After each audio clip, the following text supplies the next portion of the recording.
Ang string art sa unang tingin ay maaaring mukhang isang simpleng likha, mga sinulid na maingat na inilalagay sa pagitan ng mga pako na nakatusok sa isang piraso ng kahoy.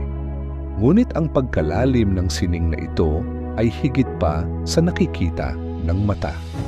Ito ay isang pagsasama ng pasensya, konsentrasyon at isang malalim na pag-unawa sa mga prinsipyo ng disenyo at komposisyon. Ang paglikha ng isang string art portrait ay hindi lamang paggawa ng isang larawan.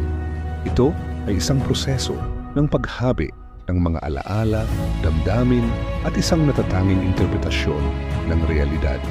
Habang ang mga sinulid ay unti-unting inilalagay, ang larawan ay unti-unting nabubuo. Ito ay isang proseso na nangangailangan ng pasensya at konsentrasyon. Ang bawat sinulid ay isang stroke ng brush, isang pagpapahayag ng artist sa kanyang likha.